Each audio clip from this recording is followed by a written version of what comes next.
Tem que ficar no primeiro rápido, que era só... Vamos, pessoal, boa tarde. Tudo bem? Desculpem o atraso. Hoje realmente está com mal o trânsito, não sei o que aconteceu lá perto da minha casa. Então hoje, como combinado, a gente vai falar de estruturas algébricas, beleza? Mais especificamente, a gente vai fazer uma revisão de anéis e corpos, que são estruturas algébricas da mesma família, digamos assim, né? Um corpo é um anel. Mas a gente, mais do que isso, eu acho importante. Bom, por que a gente vai fazer isso? Porque isso tem a ver, como a gente vai falar, com a construção dos inteiros reais racionais. Beleza? Tranquilo? Que são anéis e corpos. Tá? Então isso tem a ver com a forma como os conjuntos numéricos são construídos na matemática contemporânea. Beleza? Então por isso que a gente vai falar de anéis e corpos.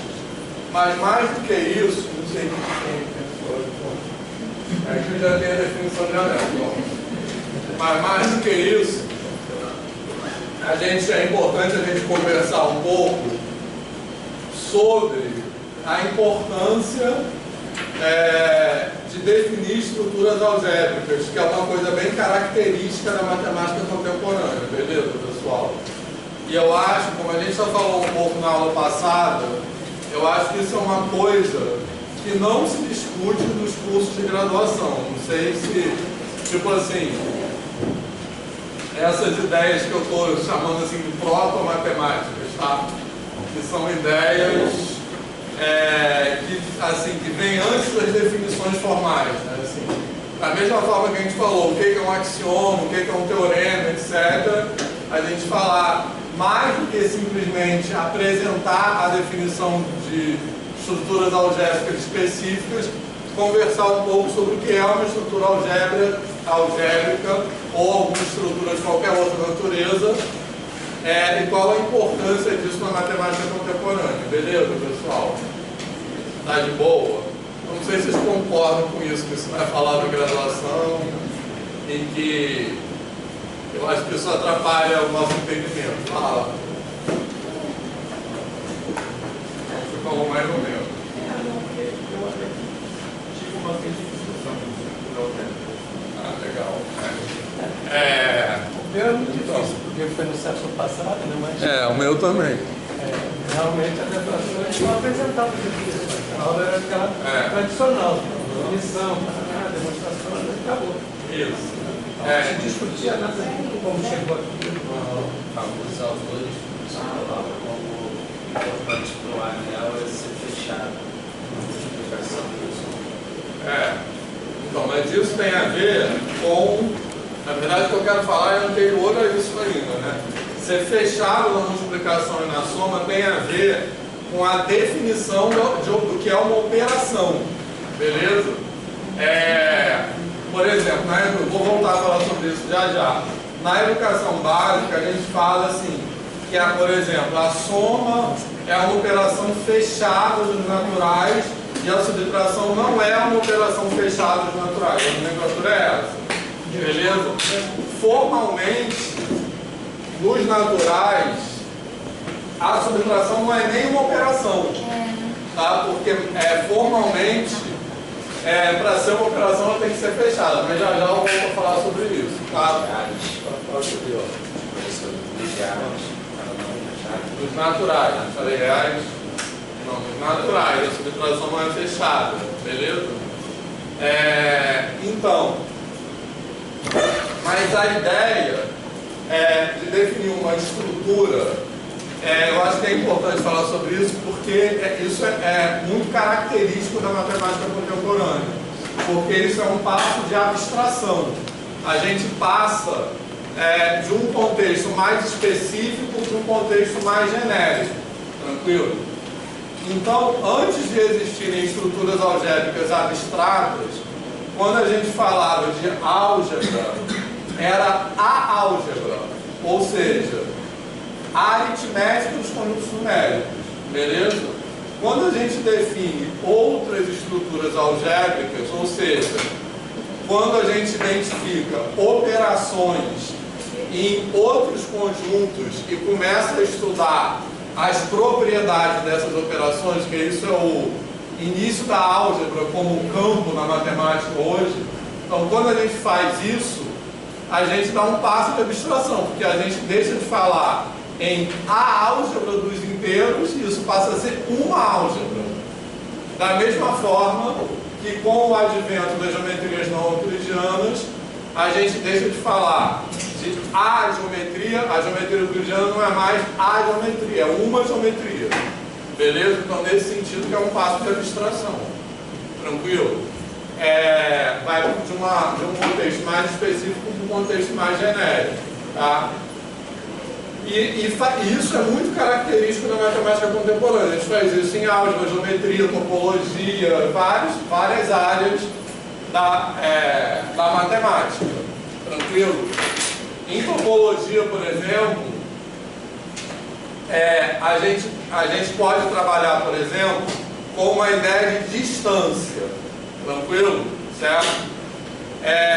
Quando a gente pensa em distância entre dois pontos no R2, por exemplo, o que a gente pensa? Aquela métrica euclidiana, raiz quadrada de x1 menos x2 ao quadrado, etc.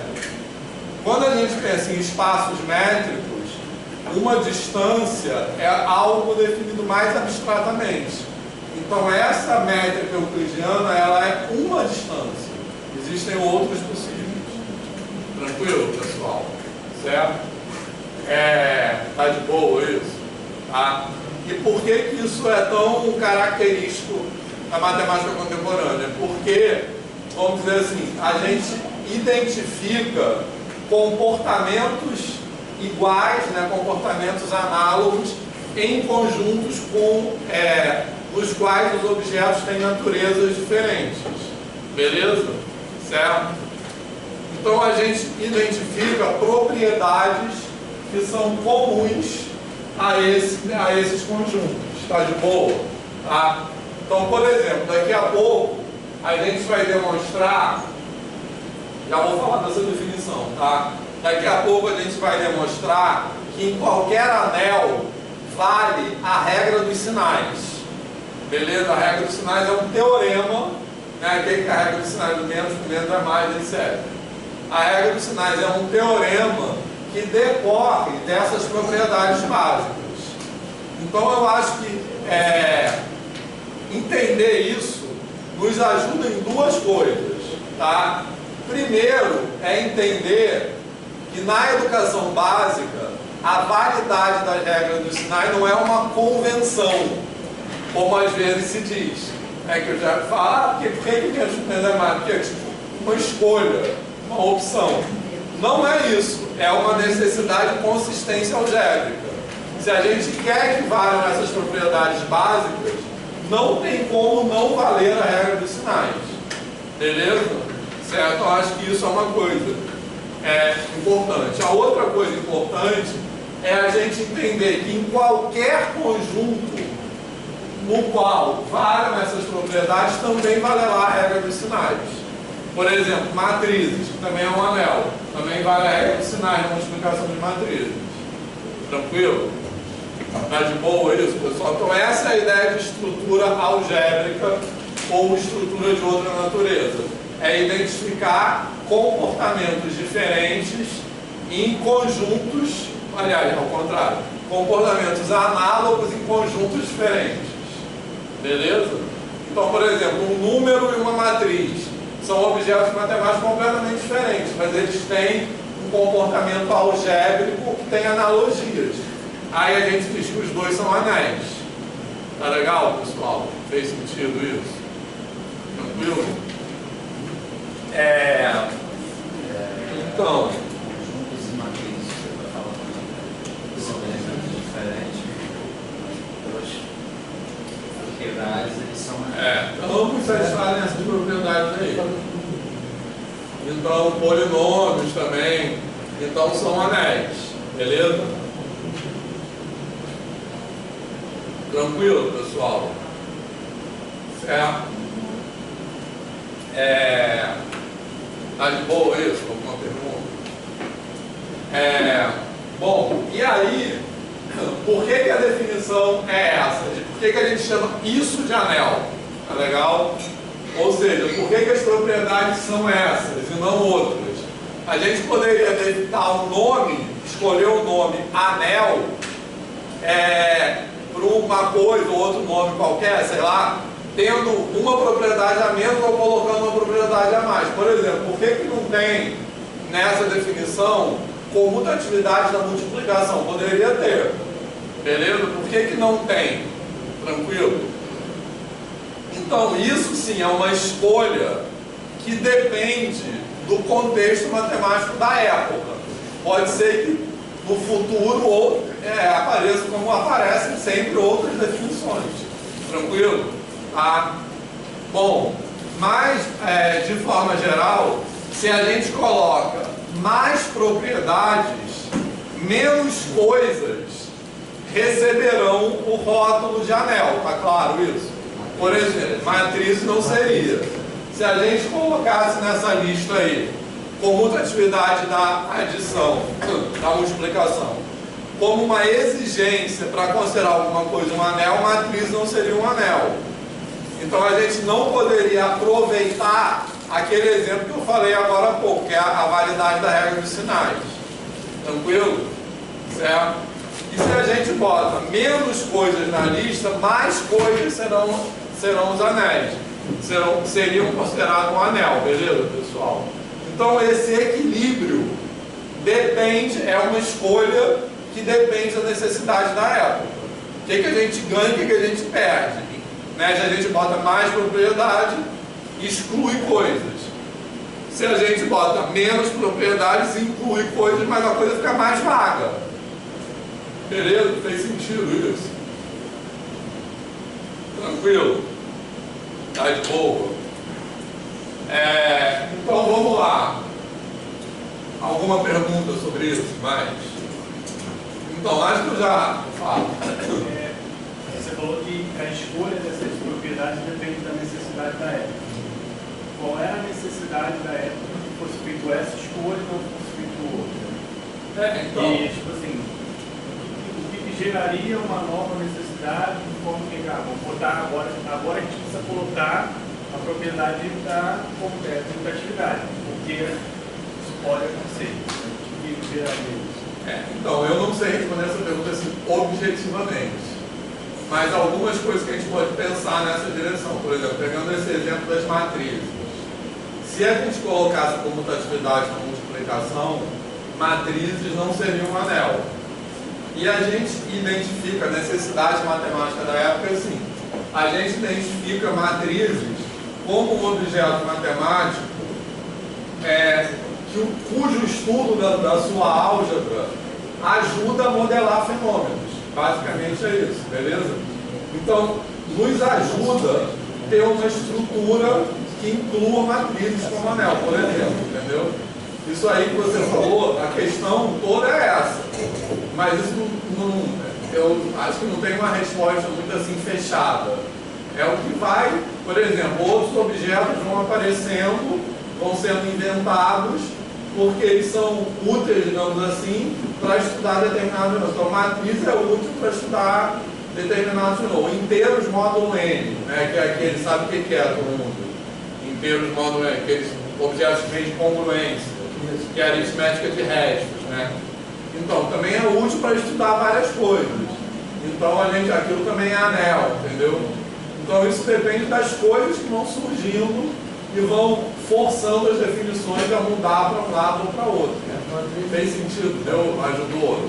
Vocês uma resposta é importante nas transformações lineares. Né? Matriz é importante em várias coisas. Entendeu? Então é isso, vão surgindo objetos que são importantes. E aí a matemática, os nomes que são tipo anel, é um nome, eles vão se adaptando a essa necessidade, historicamente. Né? Beleza? Fez sentido isso, pessoal, para todo mundo? Tá de boa? Tá.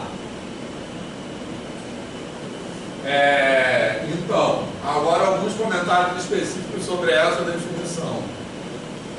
Isso tudo que eu falei até agora, eu acho que eu já contei para vocês uma história de quando eu aprendi não, quando eu vi a definição de espaço vetorial pela primeira vez. Já comentei isso aqui, né?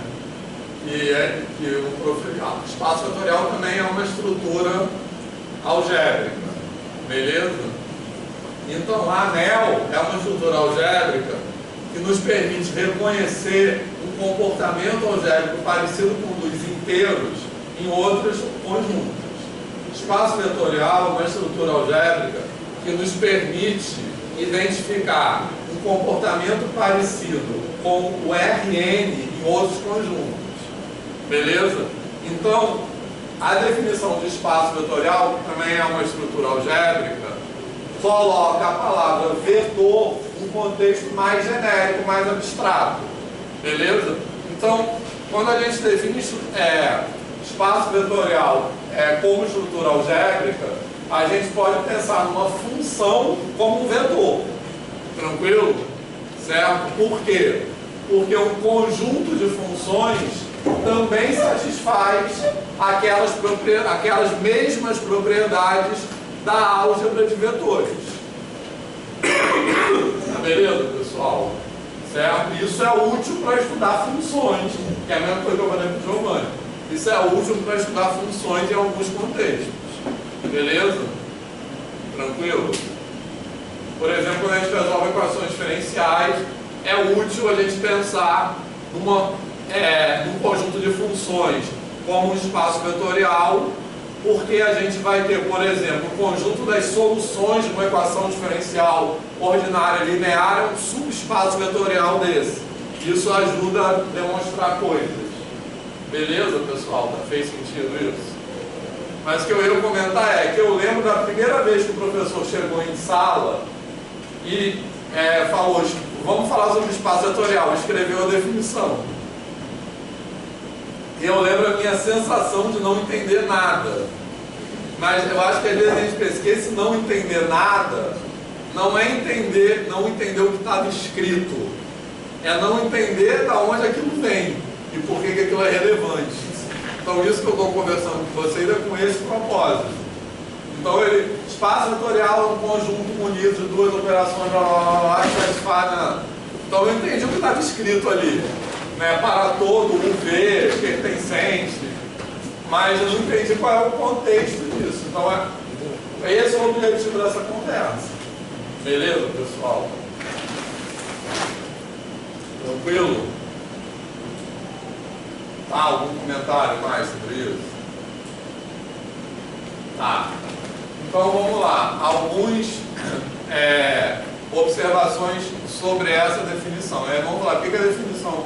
É essa e não outra, né? Não tem uma resposta assim fechada sobre isso, mas a gente vai estudando a definição e eu acho que a gente vai conseguindo entender melhor quais são as vantagens de não colocar coisas a mais, por exemplo, ou propriedades a mais ou propriedades a menos, beleza? Tranquilo? Tá? Bom, então, primeira observação, que é aquela que eu estava falando agora um pouco do Diego, é que um anel é um conjunto munido de duas operações, tá? Beleza? Então, a gente agora está falando de estrutura, que é mais do que falar de conjunto, como a gente já falou. Tranquilo? Conjunto são só os elementos. E estrutura é quando a gente começa a botar outros atributos que não os elementos no conjunto. Tranquilo? Tá? Então aqui, como a gente está falando de estrutura algébrica, esses atributos são as operações, certo? Se a gente tiver o mesmo conjunto e a gente definir outra soma e outro produto, é outra estrutura. Então o que define a estrutura não é só o conjunto, é o termo. O conjunto, a operação de mais e a operação de vezes. Beleza, pessoal? Tá? E uma operação nesse sentido, né? Que a gente pensa uma operação binária e interna. Por que eu estou dizendo uma operação binária? Porque a gente está operando com dois elementos, certo? E interna porque ela associa esses dois elementos a um elemento do próprio conjunto. Tá? Então, como está escrito ali, uma operação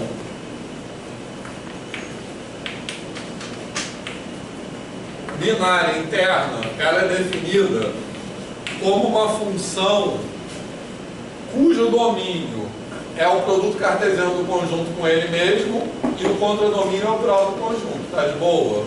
Ou seja, tanto no caso da soma como no caso do produto, a gente pega dois elementos do próprio conjunto, opera com eles e o resultado é um elemento do conjunto. Tá de boa isso?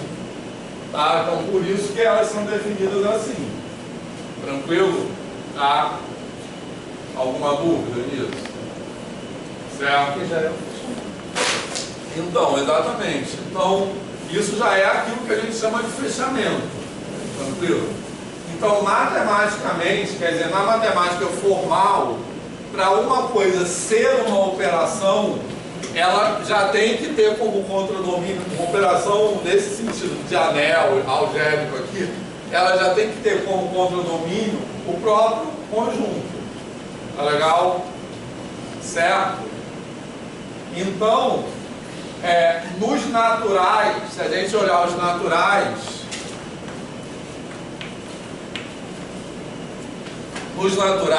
a soma é uma operação. O produto é uma operação, porque nos naturais eu posso pensar que a soma associa um par de números naturais a um número natural. Então ela é uma função que pode ser definida dessa forma, o produto é a mesma coisa. Tranquilo? Tá? Exatamente, ela é interna. A subtração não. Então a subtração nos naturais ela não é uma operação, formalmente. Tranquilo? Tá? Então, em álgebra formal, não existe esse termo fechamento, porque se não for fechada, nem é uma operação. Tá de boa isso? Achei que foi uma operação interna. Mas se não for interna, ela nem pode ser definida como função, entendeu? Eu estou, na verdade, usando o termo interna, porque a imagem poderia ser outro conjunto. Interna, que eu quero dizer que é dentro do próprio conjunto, entendeu? Aqui poderia ser. Eu poderia definir assim. Entendeu? Assim poderia. Beleza? Mas é nesse sentido que eu estou falando, que não é uma operação interna. Tranquilo, pessoal? Tá de boa isso? Tá? Certo? Bom, aí vem aquela discussão importante que é a seguinte. Então, qual foi a afirmação que eu acabei de... A discussão importante é a relação entre a matemática formal e a matemática que a gente ensina na educação básica, tá? Então, a frase que eu acabei de falar é a seguinte: formalmente, a subtração nos naturais não é nem uma operação. Tranquilo? Só que eu acho que na educação básica não é para fazer essa distinção, tá? Na educação básica a gente tem que trabalhar tudo a operação mesmo. Eu acho que não tem ganho nenhum na aprendizagem você falar, não, isso aqui porque não é uma operação fechada, então não é. Tá? Beleza? Tranquilo? No antigo primário, eu cheguei a dar aula lá, a gente não fazia as crianças, coitado, eu até dar nomes para as propriedades. Você dá uns exemplos estranhos assim, né? 2 mais 2 pertence a 3, 2 mais 3 pertence a 1. Então o nome dessa propriedade. Brincadeira, aí eles decoravam. Isso é aquele lance da matemática moderna, né? Eu posso entender a subtração uma soma de um número composto. Se eu não entendo, no caso dos naturais, a subtração como uma operação, como é que eu posso dizer? É lógico a gente pensar em subtração com naturais? Não, então a gente pode pensar como subtração naturais, com certeza. Porque se não é uma operação, né? Porque eu ainda posso ter os inteiros continuam sendo uma operação, porque basta eu pensar na soma. Calma, olha só. Vamos lá. Por partes. Então, o que eu estava falando? Matematicamente, a subtração não é uma operação dos naturais, porque ela não é fechada interna. Tá? Nos inteiros, eu posso considerar a subtração uma operação. Só que eu não preciso, porque a subtração se reduz à soma. A subtração é a soma com simétrica. Beleza? Então, se eu escrever, então eu escrevo assim, ó. Beleza? Eu escrevo os inteiros estão munidos de duas operações. Se eu escrevesse assim, por que eu não escrevo assim?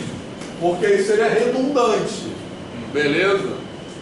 Tranquilo? Então, por isso que eu não preciso escrever assim.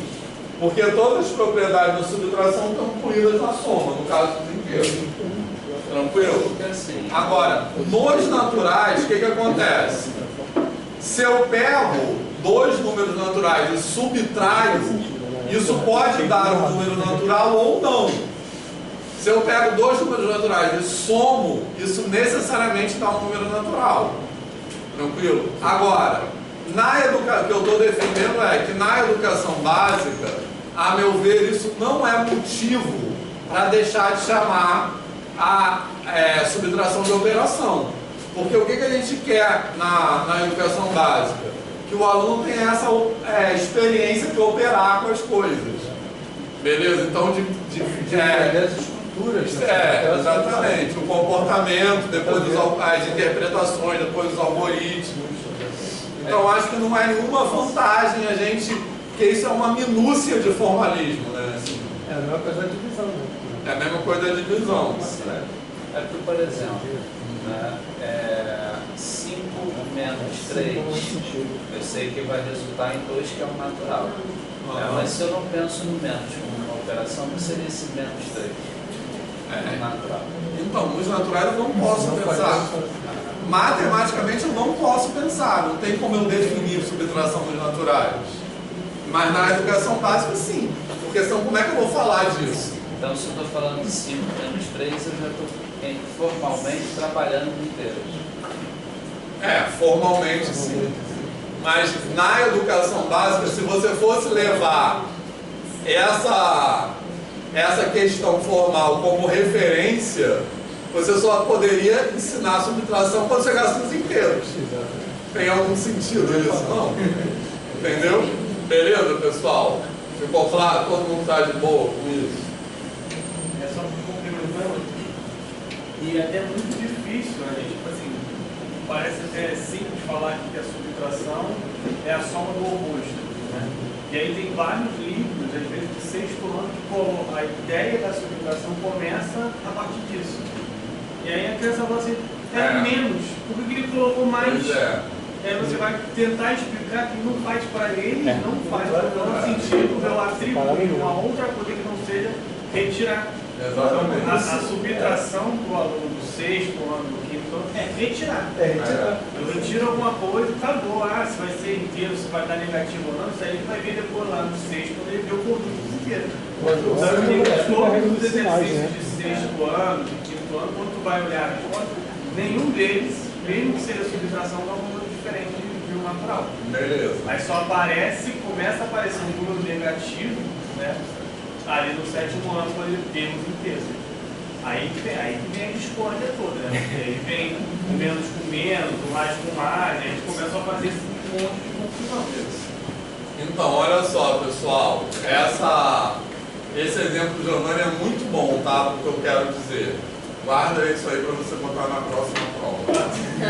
Esse exemplo é muito bom realmente, porque esse exemplo mostra, eu tenho vários comentários sobre esse exemplo, tá? Mas primeiro, eu acho que o mais importante é que ele mostra, a meu ver, de forma muito evidente, que a gente não pode ter a matemática formal como referência para a matemática que a gente ensina na escola. Obviamente não é que a matemática que a gente ensina na escola tem que se divorciar da matemática formal. Mas a gente não pode e a matemática formal como uma referência, por exemplo, da ordem que a gente ensina as coisas na escola. Porque senão vai acontecer isso que o Giovanni falou, né? Ele vai aprender, se você ensina a subtração na escola, no Fundamental 1, como soma com o inverso, você está privando o aluno de vivenciar a experiência de subtração como retirar. Beleza? Que é muito importante. Só uma observação também, antes de passar para o Arthur, que aí tem uma outra coisa, que tem que ter retirar, completar e comparar também, né? Sim. Porque completar e comparar são pouco trabalhadas, né, em geral. Em geral a gente destaca esses três interpretações, né? Eu achei assim, a diferença. Qual é a diferença entre duas coisas?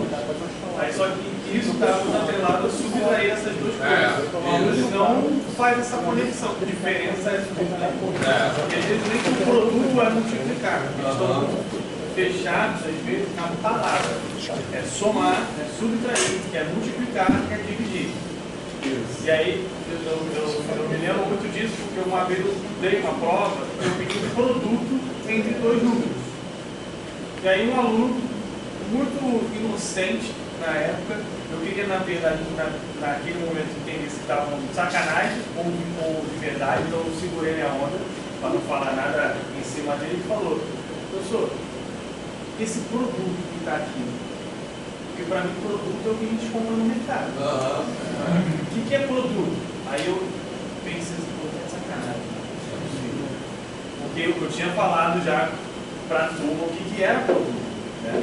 Mas naquela coisa de você às vezes não descer, né, e se colocar no lugar do aluno, pode ser uma dúvida genuína, que não tem entendido o que eu falei que é produto. Exatamente, ele tem que respeitar e levar essa dúvida a sério. E aí eu falei, tá, vou falar não. Aí peguei e falei, olha só, produto, aí tá, é isso, tá, não, lembrei.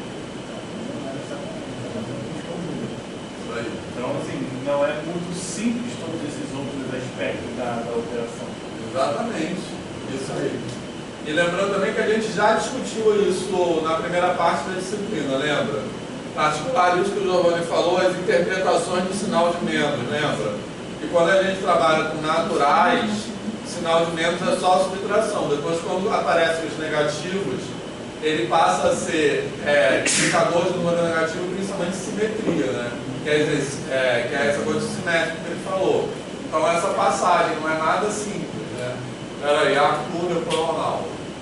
Pensando que você falou disso da questão da matemática formal com a outra, eu só ia comentar em particular que, na verdade, eu mesmo gosto de ver como assim, uma questão relativa mesmo. Então, por exemplo, isso até o que ele está falando, porque eu não acho que a matemática da escola deixa de ser formal. Sim. Eu acho que qualquer tem que ser o formalismo próprio. Exatamente. Por exemplo, eu acho que essa dificuldade que ele está falando é um momento de distorção do formalismo da coisa. Então, o aluno confundiu multiplicação de produto, ele está abstraindo o passo, aumentando o formalismo e está tendo essa confusão, que eu acho que é natural em qualquer grau. Perfeito. Então, eu acho que até, por exemplo, aqui, a gente pode olhar isso mais formal e menos formal. Então, dependendo do ponto de vista que eu olhar, eu posso olhar para o que está escrito e falar, não, isso é um fator informal. Por exemplo, ali você está usando os quantificadores com vírgulas ali. E aí, se eu fosse olhar estritamente no sentido lógico específico, eu falo, não, você tem que colocar antes, você tem que separar as vírgulas. Então, eu acho que é importante ver assim para poder ajudar o fato. Sim, o formalismo não é absoluto, né? Então, quando eu estou usando a palavra formal aqui, eu estou me referindo a que a gente chama de matemática progressada de ordem, como ordem da estrutura, né? Assim, então, é esse formalismo aí. O formalismo da matemática acadêmica, ele não pode ser, o que eu estou argumentando ele não pode ser parâmetro para a gente avaliar a maneira que a gente ensina as coisas. Embora essas coisas tenham relações, tá? Daqui a pouco vou voltar a falar da regra dos sinais como um exemplo disso. O Mariel estava falando uma coisa que é interessante, que a gente trabalhava, ele não no antigo primário, já no ensino fundamental 2, que era trabalhar com as palavras com as crianças. Então, o verbo, né, colocar as palavras, eu gostava muito de fazer isso, e associar, o que eles associavam a cada uma das pontinhas que eles tinham que fazer, é que a gente não precisava nem ficar falando de operação, né? Será mais, será menos, não sei o quê. Os verbos, o que ele achava que teria que fazer. Onde estava encaixado. Onde é que estava encaixado, né? As palavras, onde ele se encaixava com o somar, com o subtrair, com o explicar, com o dividir. E aí uma atividade que é ótima é a poesia. Legal. Cria poesia, porque a partir da poesia você traz o significado da palavra, que às vezes você está dizendo que às vezes somar não necessariamente você está adicionando alguma coisa. E aí você vai brincando com as palavras, vai aumentando o repertório, porque às vezes o que está faltando é repertório. Em geral é repertório. Então vocabulário, que é a troca e a mudança do significado. Mas aí acho que tem que ter cuidado com uma coisa, né? Porque os alunos, assim, vários depoimentos de pessoas que ensinam os anos iniciais, que os alunos assim veem um problema e querem qual é a conta que tem que fazer. Então quando o enunciado tem, por exemplo, Uma certa palavra. assim, tipicamente, quanto não sei o que a mais, quantas bananas eu tenho a mais no que for. Aí eles acham que você tem que fazer uma subtração, e como tem a palavra a mais, eles acham Então, mas a ideia, mas quando você trabalha com essa ideia do verbo e da coisa, você bota esse a mais, não necessariamente na soma. Apesar de ter a palavra, onde está a ideia? Na verdade, você está trabalhando com resolução de problemas e com interpretação de texto. Exatamente, não é só a palavra, como você falou, termos, assim, a mais, né? Quando é a menos. Isso. E aí você trabalha com tudo isso para que eles identifiquem quais são as operações, porque senão é aquele negócio. Tio, qual é a continha que eu tenho que fazer? É isso aí. Queria fazer uma provocação com os colegas com relação às palavras, né? Coloquei um exercício início de ano, sexto ano, revisão de operações fundamentais. Qual é a diferença entre os números 87 e 78? Resposta do aluno. Em um número, o 8 está na dezena e o 7 está na unidade. No outro, o 7 está na dezena e o 8 está na unidade. Isso. Tá certo. A gente não esperava essa resposta, esperava um 9, né? Mas ele não está errado. Então, nem sempre quando a gente fala a palavra diferença, a gente pensa que a gente está falando de operações, né? Use as operações matemáticas que correspondam, aí tudo bem, mas eu não perguntei isso. Eu não perguntei a diferença. Então, essa eu estava resposta... trabalhando no sistema posicional, tudo que tem a ver com o sistema numérico. Isso, uma revisão dos sistemas numéricos, não eram os nossos, então estava tudo no mesmo balaio. Então era muito legítimo que ele falasse de desenho e unidade ou falasse de subtração, porque estava tudo na mesma revisão. E aí, se fosse valer nota, eu tinha que aceitar as duas respostas, porque ele não está errado. Então, nem sempre esse exercício de trabalhar as palavras, a gente contempla muita coisa. A gente tem que mas ter nem sempre a cuidado. gente consegue. Então, essa resposta desse aluno, ela tem que ser legitimada, né? Sim. Ela não tem que ser desqualificada, né? Sim. Porque muitas vezes o professor desqualifica a resposta do aluno com aquilo que ele tem na cabeça, porque não é a resposta que você queria, né? Então, de novo, é o que eu falo, você está avaliando, né, o aluno assim, com referência na estrutura ou na invenção, né, no que ele está pensando. Assim. Eu acho que isso é crucial, porque é isso que determina muito, assim, se você está tendo uma educação que, vamos dizer assim, que incentiva a aprendizagem ou que recalca, né, a aprendizagem. Enfim. Mas então, algumas observações sobre essa definição aqui. Muitas eu já fiz observações que a gente falou dos naturais, tá? Alguém quer falar mais alguma coisa sobre isso? Esse exemplo na pauta também é ótimo, tá? Para botar na prova. Opa! Fala. Eu tenho um comentário que tem gente que discute, por exemplo, se no caso do produto aí é um anel, tem gente que chamaria sem unidade. Ou seja, você não está incluindo que tem um elemento neutro do produto. Não, mas a unidade é um elemento neutro da multiplicação, né? Estou botando neutro aditivo só. Sim, não, mas aí não tem neutro. Não tem neutro multiplicativo. É isso que eu estou falando. E aí, eu estou falando que tem gente que discute se deveria colocar um elemento neutro do produto como parte dos axiomas de definir um anel. E não é assim uma discussão leviana, só um meio de presente. Eu tenho matemática, depois eu até posso mandar um artigo muito curtinho, assim, de 6 páginas. E ele argumenta porque ele acha que é razoável ter um elemento neutro na definição de um anel. No geral, se você vai ver, eu não lembro exatamente, é um pouco técnico, assim. Ah, Mas ele tem um argumento que eu achei interessante, eu meio que concordo, porque pelo menos da minha experiência, todas as vezes que eu fui lidar com isso, o livro começa assim, nesse livro todos os anéis têm unidade. Segundo essa definição. Eu acho que não exclui o conjunto se você acrescentar a unidade como um elemento neutro da explicação, exclui os conjuntos que já são anéis. Por exemplo, nessa definição aí, o conjunto dos números pares, dos números inteiros pares é um anel, mas ele não tem unidade. Beleza? Se você botar a unidade, isso não é um anel. Tem até esse exemplo aí que vai aparecer daqui a pouco. Mas aí, eu acho Que a gente fala um anel com unidade, né? Segundo essa definição. E aí eu acho que quem discute esse tipo de coisa acha mais interessante ver, por exemplo, os pares como um submódulo do que um anel assim. Então, só para falar que tem discussão hoje sobre se essa axiomática. Legal. Então, esse exemplo é isso. Essa definição, essa axiomática não é absoluta. Não é assim, é uma coisa divina, né? Que anel é isso. Entendeu? Justamente é um exemplo que eu estava falando, mas você pode incluir ou excluir a propriedade. E esse matemático particular é um matemático super famoso, reconhecido assim, em geometria algébrica. Quem é? Não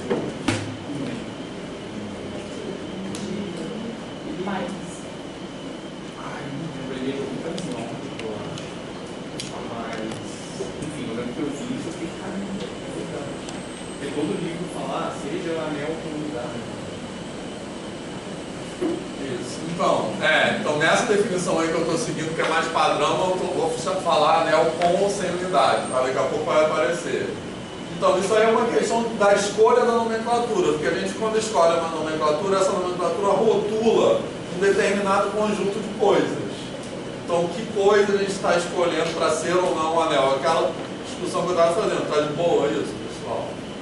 Enfim. Então, algumas outras observações, eu acho que muitas a gente já fez quando a gente falou da estrutura algébrica dos naturais, tá? Que é o... Deixa eu ver, comutatividade. Então, a gente tem um neutro aditivo e o inverso aditivo. Tendo o inverso aditivo, automaticamente a gente tem aquilo que eu chamei de propriedade cancelativa da adição, beleza? Quando a gente tem A mais C igual a B mais C, então a gente pode concluir que A é igual a B, porque é só somar o inverso aditivo de C dos dois. Então, sempre que a gente tem o inverso relativo a uma operação, a gente tem a cancelatividade correspondente. Beleza? Aí a gente não tem o inverso multiplicativo e também não tem a propriedade cancelativa da multiplicação. Tranquilo? E de fato a gente considera anel assim mesmo, porque matrizes, de novo, por exemplo, é um anel que não satisfaz isso. Tranquilo? Você não pode cancelar uma matriz A vezes uma matriz C igual a B vezes C. Você não pode concluir que A é igual a B, tá? Isso é o que vai aparecer daqui a pouco, a gente chama de anel com divisores de zero. Beleza? Tranquilo? Bom, outra observação é sobre a comutatividade, que a gente poderia ter comutatividade aí, só que várias coisas. Aí como a gente não tem comutatividade nessa definição básica de anel, a gente pode ter anéis comutativos e não comutativos. Beleza? Que é toda uma área da álgebra também, que estuda anéis não comutativos, estruturas não comutativas. Beleza, pessoal? No caso das matrizes que têm divisores de zero, aí se eu multiplicar do outro lado o inverso de C, o inverso de C pode dar zero. Isso. Não, é porque C pode não ter um inverso. Entendeu? Certo? Beleza, pessoal? Então, nas matrizes, no anel de matrizes 2×2, por exemplo, não tem a propriedade do inverso multiplicativo. O que quer dizer que não tem essa propriedade? Quer dizer que nem toda matriz tem um inverso, mas algumas têm, outras não. Então eu não posso garantir que isso aqui implica que A é igual a B para todo A, B e C. Beleza, pessoal? Tá certo? Mas se for uma matriz que tem inverso, sim. Mas a questão é que você pode multiplicar por uma matriz que não tem inverso. acho que um exemplo do caminho direto, porque é só pensar no domínio, é só pensar Z, módulo de alterado com 6. Porque aí 2 vezes 3 é 0 e 4 vezes 3 é 0. Então 2 vezes 3 é igual a 4 vezes 3. E aí você não pode cortar o 3 por 2 é igual a 4. Todo mundo entendeu isso? Certo? São os inteiros módulo N, né? Que... É só pegar um cara que não é finito. Isso, exatamente. Então, todo mundo já estudou isso em álgebra, né? Inteiro módulo N, que quando esse N é primo, isso é um corpo. E quando não é primo, é um anel com os divisores de zero. É isso aí, não vale cancelatividade, beleza? Mas só completar a nomenclatura.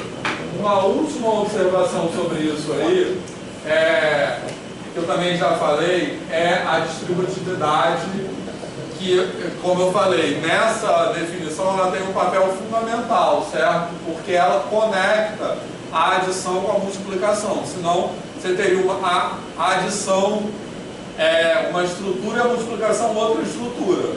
Então a distributividade, que imita, digamos assim, a distributividade dos números inteiros, por exemplo, ela diz que essas operações têm que ser amarradas, elas não são independentes, beleza? Tranquilo? Certo? Bom, agora eu vou fazer um exercício para a gente entender. Agora tem mais outras nomenclaturas que vão aparecer aí, tá? Mas antes de continuar, deixa eu só fazer um exercício aqui. Esse exercício quando a gente está falando de uma estrutura de qualquer natureza, o que a gente tenta fazer? A gente tenta, o que a gente quer? A gente quer identificar, como eu disse, comportamentos comuns em conjuntos cujos objetos são diferentes, números e matrizes, que é o exemplo que a gente está falando o tempo todo. Beleza? Tem um comportamento, tem diferenças, mas tem coisas em comum. Tranquilo? Então, um exercício para escrever essa definição, e como o Arthur falou, essa definição não é fixa, entendeu? É uma decisão, é uma escolha. A gente põe o neutro multiplicativo ou não, entendeu? Beleza? Então, para a gente escrever essa definição, o exercício sempre quais são as propriedades básicas que garantem outras propriedades como teoremas, né, como consequência. Tranquilo, pessoal? Certo? Tá? Então, ao fazer esse exercício, a gente dá um passo de abstração. A gente passa, por exemplo, da aritmética dos conjuntos numéricos para uma álgebra qualquer. Então, a aritmética dos conjuntos numéricos não é a álgebra, ela é um exemplo de álgebra. Beleza? Então, sempre que a gente quer fazer, e é uma coisa muito comum na matemática, muito característica da matemática contemporânea, é dar esse passo de abstração. E para isso a gente quer olhar para uma coisa e pensar quais são as propriedades básicas daquela coisa. Tranquilo? Então eu quero dar outro exemplo disso aqui, que é o seguinte.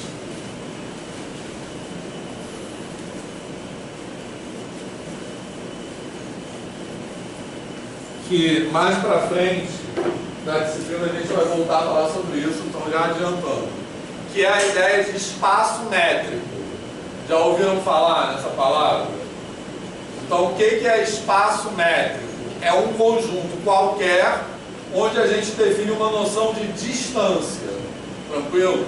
Então eu vou definir um conjunto qualquer, que é um espaço, munido de uma noção de distância. Tá beleza, pessoal?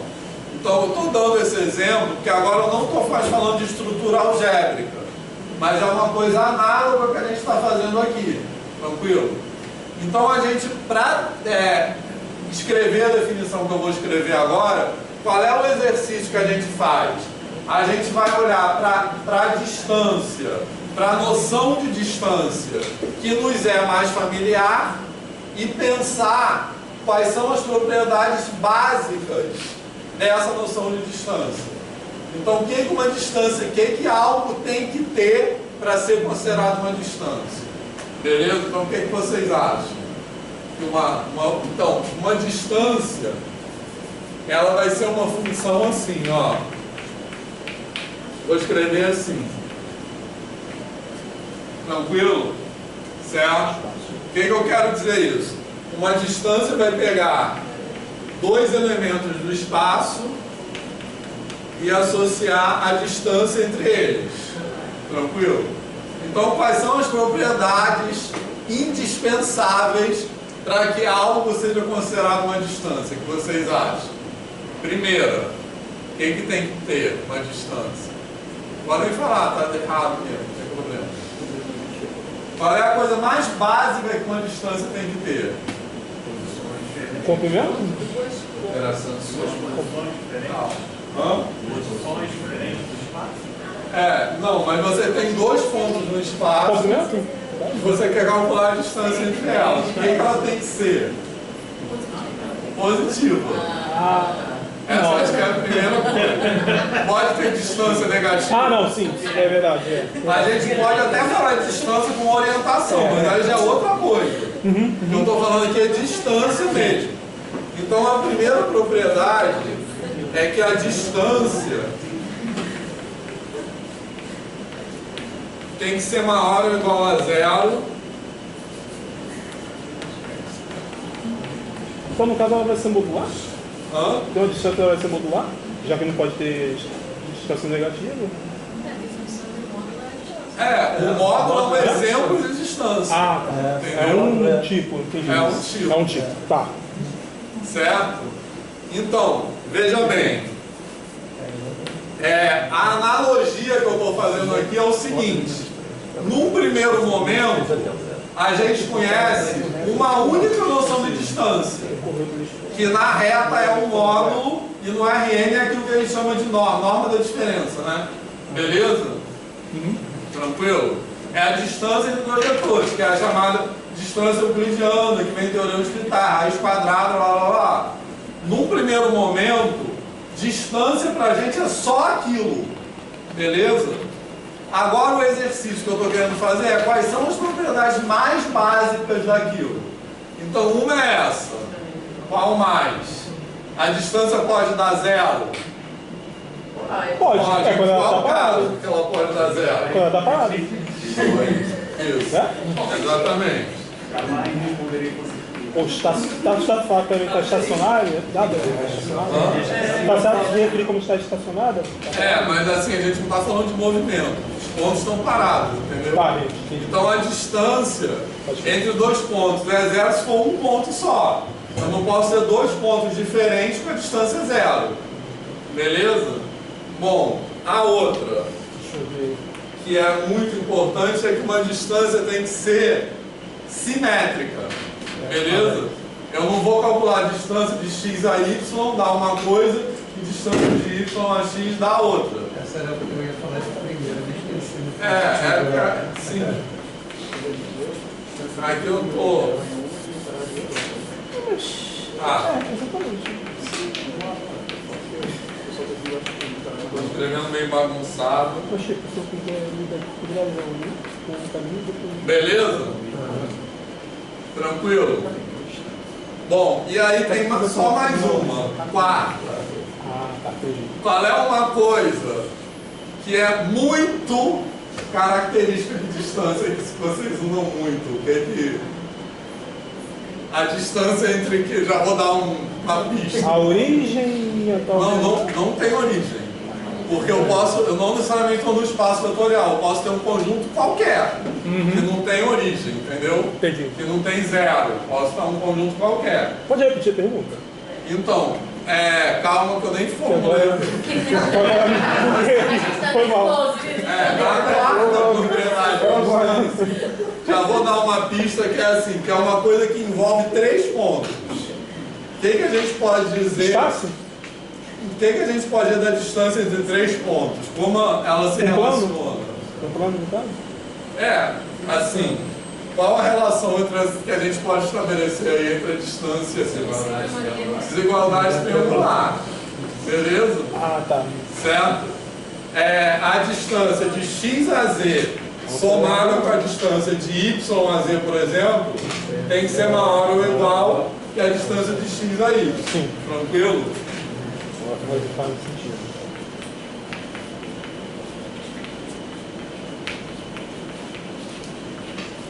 Desigualdade triangular, que a gente vai usar muito daqui a pouco, tá? Beleza? Então veja bem, qual é o passo de abstração? É a gente passar esse passo de abstração, eu quis escrever isso aqui, embora seja outro contexto, que é totalmente análogo ao que eu estou fazendo aqui. Por que eu escolho essas propriedades? Porque eu vou passar de um exemplo particular que me é familiar para uma coisa mais genérica. Tranquilo? Então, quando eu estou no particular, eu vou considerar a única distância para mim é aquela distância euclidiana, né, da raiz quadrada entre dois vetores. Beleza? Quando eu faço esse passo de abstração, eu vou passar a considerar, eu vou passar a chamar de distância qualquer função que satisfaça essas propriedades. Beleza? E eu vou chamar de espaço métrico, porque a palavra métrica significa distância nesse caso. Eu vou chamar de espaço métrico qualquer conjunto munido de uma métrica, que é isso aqui, uma distância. Aqui a mesma coisa. Num primeiro momento, a gente só pensa em álgebra como os números inteiros ou racionais, enfim. Aí quando eu faço isso aqui, eu vou passar a chamar de anel qualquer coisa que tenha essa propriedade. Então, nesse caso aqui, quando eu defino espaço métrico, a distância euclidiana não é mais amétrica, é uma métrica. Quando eu defino anel, a aritmética dos conjuntos numéricos não é mais a álgebra, é uma álgebra. Fez sentido isso? Então essa é a analogia. E a gente faz isso em geometria não euclidiana.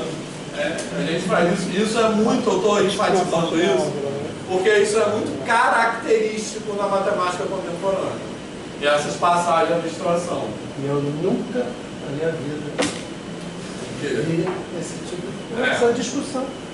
Eu acho que tem que ter essa discussão. A questão de a distância do taxista, não sei se a gente fala de técnica.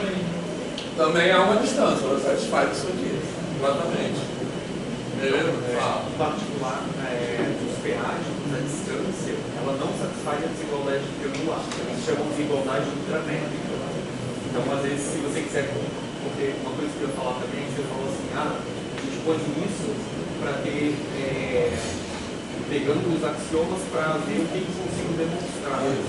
Eu acrescentaria que não é só demonstrar, mas também comparar. Isso. Porque a partir do momento que o produto ali, se fosse comutativo, as matrizes não seriam.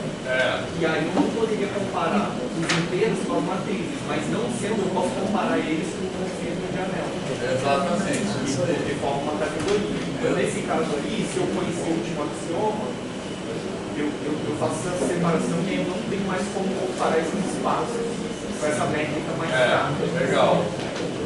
Então é uma distância mais, uma definição mais genérica, né? Porque os peágios todo triângulo é isósceles. Não sabia. Não sei nada de peágio. Mas olha só. Mas então, toda essa discussão é para a gente entender que escrever essas definições de estrutura é esse exercício que a gente quer, como o Arthur falou, a gente quer extrair o que é básico e nos permite comparar coisas. Beleza? E estabelecer teoremas que valem em coisas diferentes ou que não valem. Então essas definições não são absolutas. Entendeu? É isso dessa forma que você foi trazendo para que a gente começasse a pensar sobre isso. Como, quais são as coisas mais básicas, não sei o quê. Porque quem escreve essas definições faz esse exercício. Então esse é o exemplo do peágio, que ele falou, isso, eu vou botar peágio, eu não posso botar isso aqui, eu boto outra coisa, entendeu? Fala. Eu quando eu passei por álgebra 2 na análise de grupos, grupos por ser menor, né, ele permite muita coisa. Então, isso, grupo. Anel já restringe mais. Sim. O que torna grupos até mais difíceis. É. Né? Porque muita coisa pode ser. Então, boa. Por que eu não estou falando de grupo? Porque grupo é uma estrutura mais simples, vamos dizer. A definição é porque grupo é uma operação só que a gente fala. Por quê? Porque como eu quero falar de conjuntos numéricos aqui na disciplina, então eu entendo que a estrutura que nos permite falar melhor disso é anel. Porque a gente quer estudar justamente o comportamento de duas operações que se relacionam. Quando a gente fala de grupo, a principal, vamos dizer assim, importância de grupo em matemática é você ver aquilo que a gente chama da ação do grupo em alguma coisa. Então, por exemplo, grupos de simetria, né? Você tem, sei lá, uma estrutura geométrica que tem funções de simetria. Então você quer estudar como elas se comportam algebricamente, ou seja, quando você compõe essas funções, e aí a operação é a composição do grupo, entendeu? Então, um grupo, a principal relevância dele é isso, né? É você ver a ação de um grupo sobre outra estrutura. Não é tão... Então aqui a questão, embora o grupo seja mais simples, aqui a questão é outra. Eu tenho duas operações, como é que as operações se relacionam? É isso que eu quero estudar aqui, beleza? Essa observação foi bacana. Tranquilo? E pode ser mais difícil, estudar grupo pode ser mais simples, né? Do que anel. Porque ele tem mais coisas, né? Aí tem vários tipos de grupos. O teorema de classificação de grupos finitos simples é considerado um dos teoremas mais gigantescos da matemática completa. Um teorema que demorou, sei lá, quase 100 anos, dezenas, centenas e talvez milhares de matemáticos trabalhando em conjunto para fazer essa classificação. Pois é. Quando eu fiz o curso com o Elias de representações de grupos finitos, ele falou que inclusive acha que só tem uns 3 matemáticos que ainda estão vivos que devem entender esse teorema assim na totalidade, porque as pessoas estão especializando tanto em um teorema que tem tantas milhares de páginas que ninguém mais assim vai conseguir, se não tiver outras provas, compreender como que isso se encaixa Globalmente. Legal. Que é fato. Então, às vezes, uma coisa que tem uma definição mais simples, ela é mais complicada, né? Porque ela permite mais coisas. Então. Beleza? Bom, então agora só para continuar com essa nomenclatura, isso aí a gente já falou. Eu estou incluindo essa propriedade aí, que é a existência do neutro multiplicativo, que eu estou chamando de 1. E repara só, o que eu estou usando, da mesma forma que aqui a gente chamou de 0, o neutro aditivo, e aqui eu estou chamando de 1, o neutro multiplicativo, esse 0 e esse 1, eles não são mais o 0 e um número, tá? Certo? Porque, por exemplo, matrizes, que a gente está usando esse exemplo, o que é o 1 das matrizes? É a identidade. Beleza? Então o 1 é uma notação que representa o neutro aditivo, não é o 1 número 1, tá? Necessariamente. Beleza? Então, eu não estou, nessa definição aí, que é a mais comum de anel, eu não estou incluindo o neutro aditivo nas propriedades básicas de anel. Então, um anel qualquer não precisa ter o neutro aditivo. Se ele tiver, eu vou dizer que ele é um anel com unidade. Beleza? Bom, a outra, um anel comutativo, que é uma comutatividade da multiplicação. Tranquilo, pessoal? Tá? Bom, um anel sem divisores de 0 é quando tem essa propriedade aí de eu poder cancelar na multiplicação. Beleza? Tranquilo? Então, tinha que estar dos dois lados ali, porque pode ser comutativo, né? Então, repara aqui o ano. Só para lembrar, divisor de 0 quando dois números se multiplicam, resulta em 0. Então, divisor de 0 peraí, posso apagar isso aqui? Pode. A palavra divisor de 0 quer dizer o seguinte: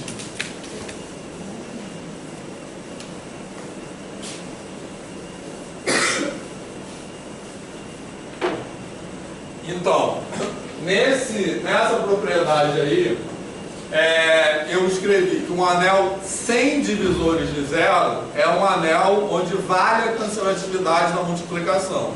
Ou seja, quando eu tenho AC igual a BC, isso implica A igual a B para todo ABC pertencente ao anel com C diferente de zero, beleza? É importante o para todo, tranquilo? Porque, por exemplo, em matrizes, isso pode acontecer ou não, mas a questão é que eu vou dizer que essa propriedade vale quando isso acontece para todo elemento do anel, tá de boa? Certo? Agora, a validade dessa propriedade, e isso é uma demonstração que também não é difícil, que vai aparecer aí em algum momento, é equivalente ao seguinte: quando eu tenho A igual a B, A vezes B igual a zero, então eu posso garantir que A igual a zero ou B igual a zero. Beleza, pessoal? Certo? Tranquilo? Isso também para todo. Essas duas coisas são equivalentes. Tranquilo? Tá? Então, um anel onde não vale isso aqui, também não vai valer isso aqui. Certo? Ou seja, se não vale isso aqui, o que isso quer dizer? Que eu posso ter um produto de dois elementos C0 com A diferente de zero e B diferente de zero. Beleza, pessoal?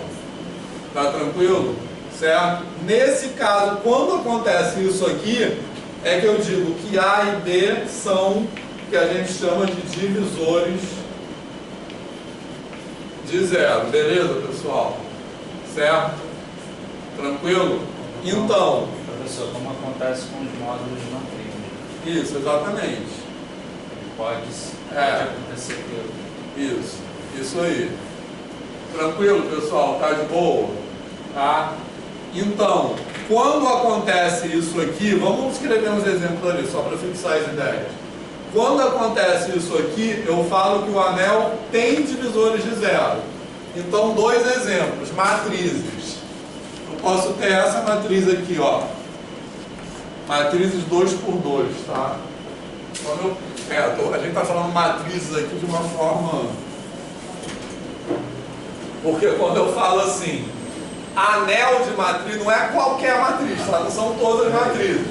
São só matrizes quadradas, porque senão não posso ter o produto como operação interna, nada disso. E assim, é matrizes N por N, tá? Então matrizes 2 por 2 é um anel, matriz 3 por 3 é outro anel. Beleza? É para cada classe de matriz N por N. Então vamos pegar o anel A das matrizes 2 por 2 com coeficientes reais, por exemplo. Beleza? Tranquilo? Então eu posso ter uma matriz, vou botar aqui não, chama só isso aí mesmo. Porque aí eu posso ter uma matriz A igual, por exemplo, a 1, 0, 0, 0, e posso ter a matriz B igual, por exemplo, 0, 1, 0, 0, beleza, pessoal? Tranquilo? Se vocês fizerem a conta, vocês vão ver que A vezes B é igual a 0, e esse 0 aqui é o que? A matriz nula, tá? Então A vezes B é igual a 0, mas nenhuma das duas é 0, necessariamente. Beleza, pessoal? Tá de boa isso?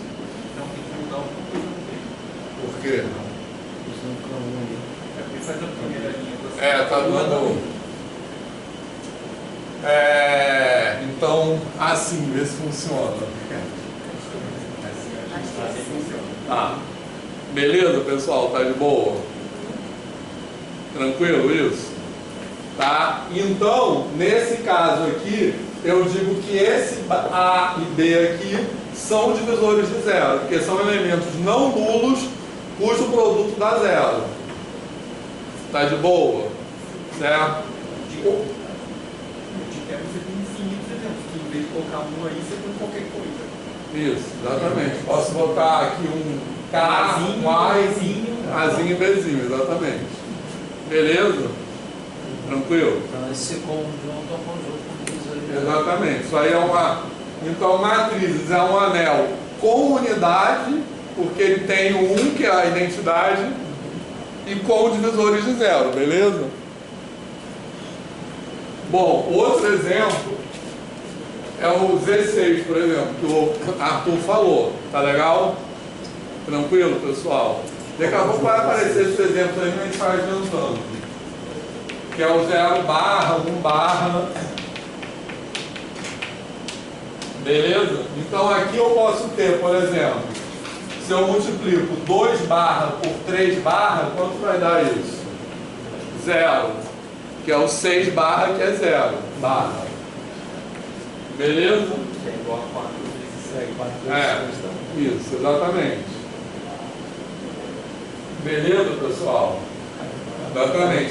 4 vezes 3 4 vezes 6.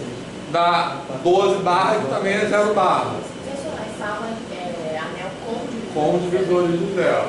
Beleza? Tranquilo, pessoal? Tá de boa? Bom, e aí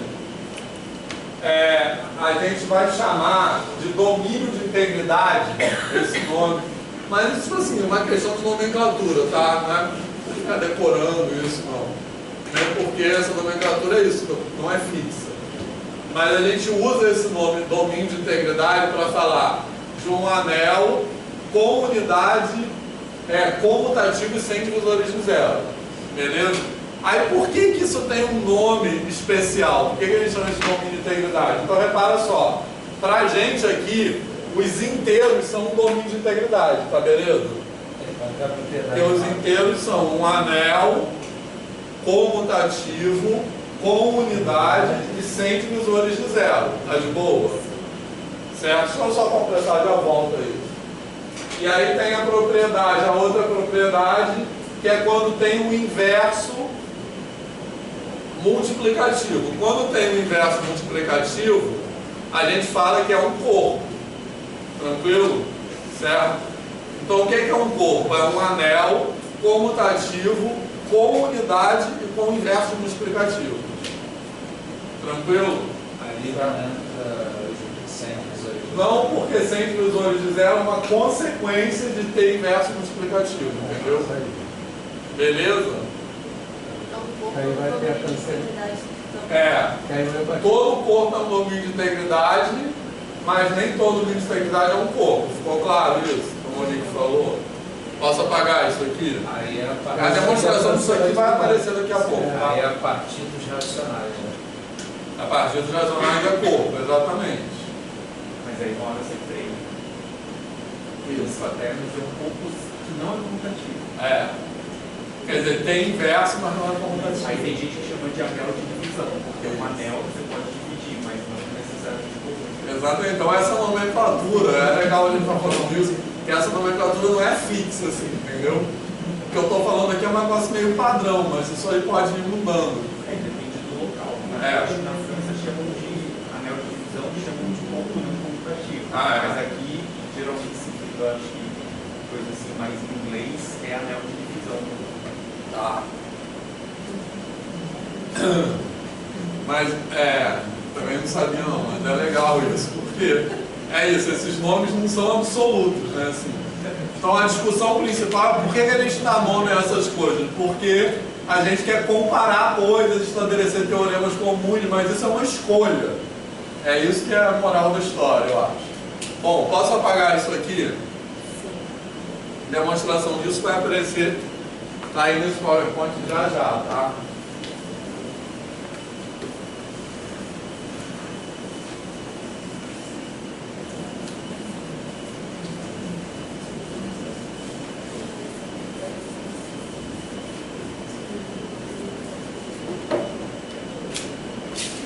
Coisa que eu discuti na aula passada, foi a mesma coisa que foi dito pela igreja de análise múltipla. A ordem dessas propriedades importa, né? Esse número 1, 2, 3, A1, A2, A3, Essas três aí são meio independentes, tá? Você pode ter uma sem valer a outra. Mas acho que no próximo slide tem exemplos disso, alguns a gente já falou. Mas calma. as primeiras têm, né? Quando você porque uma depende da outra, né? Mas essas três aí não. Tem um livro, por exemplo, que define, já colocando que, por exemplo, o aditivo é pela esquerda e pela direita, e todas essas coisas assim. O inverso multiplicativo é a esquerda e a direita, mas aqui você poderia colocar tudo, por exemplo, só a esquerda e provar com um teorema que faz a direita, mas geralmente as pessoas ignoram isso. Então colocam axiomas que são redundantes. Então escolha, porque você não quer perder tempo demonstrando isso, ela só ignora e vai como se nada tivesse acontecido. Isso. Então olha só.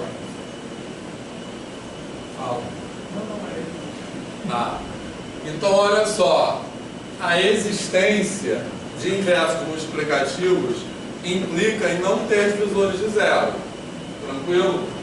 Mas repara só, quando eu falo existência de inversos multiplicativos, é para todo A pertencente àquele anel, tá de boa?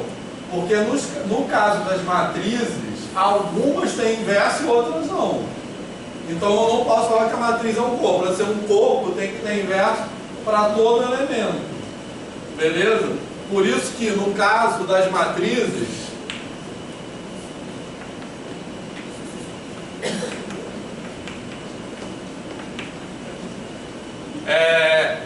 isso aqui vai valer em alguns casos, outros não. Mas para eu dizer que não tem divisores zero, isso aqui não tem que valer sempre.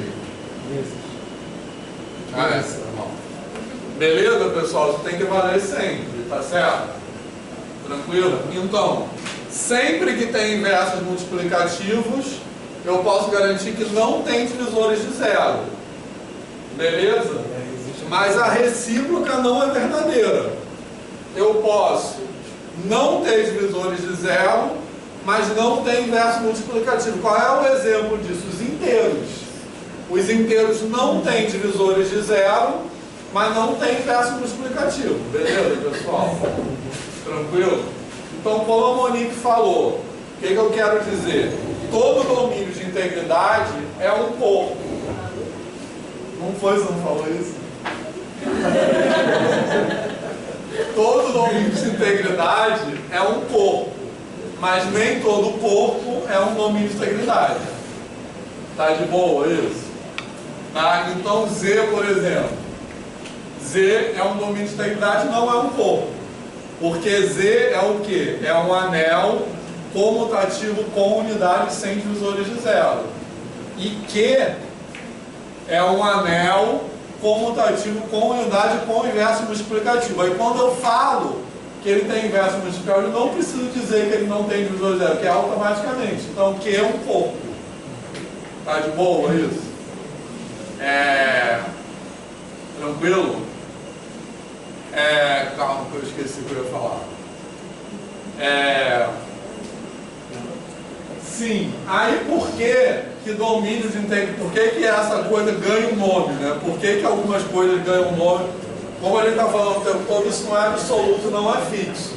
Mas esse nome, domínio de integridade, em geral, se refere ao seguinte: tem os inteiros, que é um exemplo importante, que é um domínio de integridade, mas, em geral, essas propriedades básicas aí que fazem um domínio de integridade e que não são um corpo, são propriedades que garantem a gente ter um teorema de fatoração única, como é o caso do teorema fundamental da aritmética, no caso dos inteiros, beleza?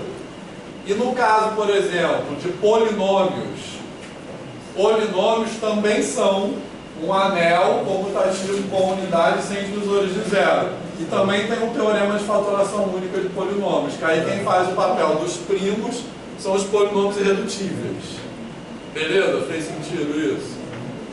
Tranquilo? Então, de novo, a gente está... Polinômios é domínio de integridade. Polinômio de grau N, né? De novo. Não é polinômio, todos os polinômios.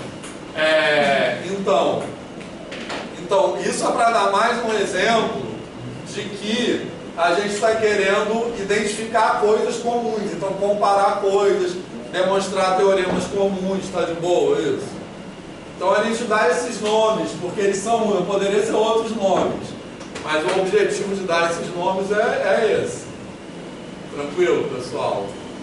Antes de ir para o intervalo, só colocar que eu acho que agora tem os exemplos. Tá, isso aí são algumas propriedades básicas, depois eu volto. Unicidade, que eu acho muito chato isso também. Só. Aí eu quero chegar, depois a gente volta a isso, eu quero só antes do intervalo. Isso aqui é a demonstração daquela propriedade que estava escrita antes. Ah não, essa daí que é. Eu quero só botar os exemplos, bom, antes da gente ir para o intervalo. Então olha só, alguns exemplos. Z é o nome, alguns a gente já falou, tá? Então Z é o nome de integridade, Q, R, C são tópicos, porque eles têm inverso multiplicativo. O que? Conjunto de números pares, que eu já tinha falado. Então, segundo essa nomenclatura que eu falei, o conjunto dos números inteiros pares é um anel. O que ele não tem? Não tem unidade. É um anel comutativo sem divisores de zero e sem unidade. Beleza? Z4 é um anel que poderia ser o Z6 também, né? Como a gente botou ali. Mas sempre que eu tenho, a gente pode demonstrar isso também, ZP com P', isso vai ser um corpo. Se eu botar esse P aqui for composto, vai ser isso aí, um anel comutativo com unidade com divisores de zero. Isso a gente aprende em álgebra também. Matrizes, um anel não comutativo com unidade com divisores de zero. Pronto. Beleza? Deixa eu só... Tá.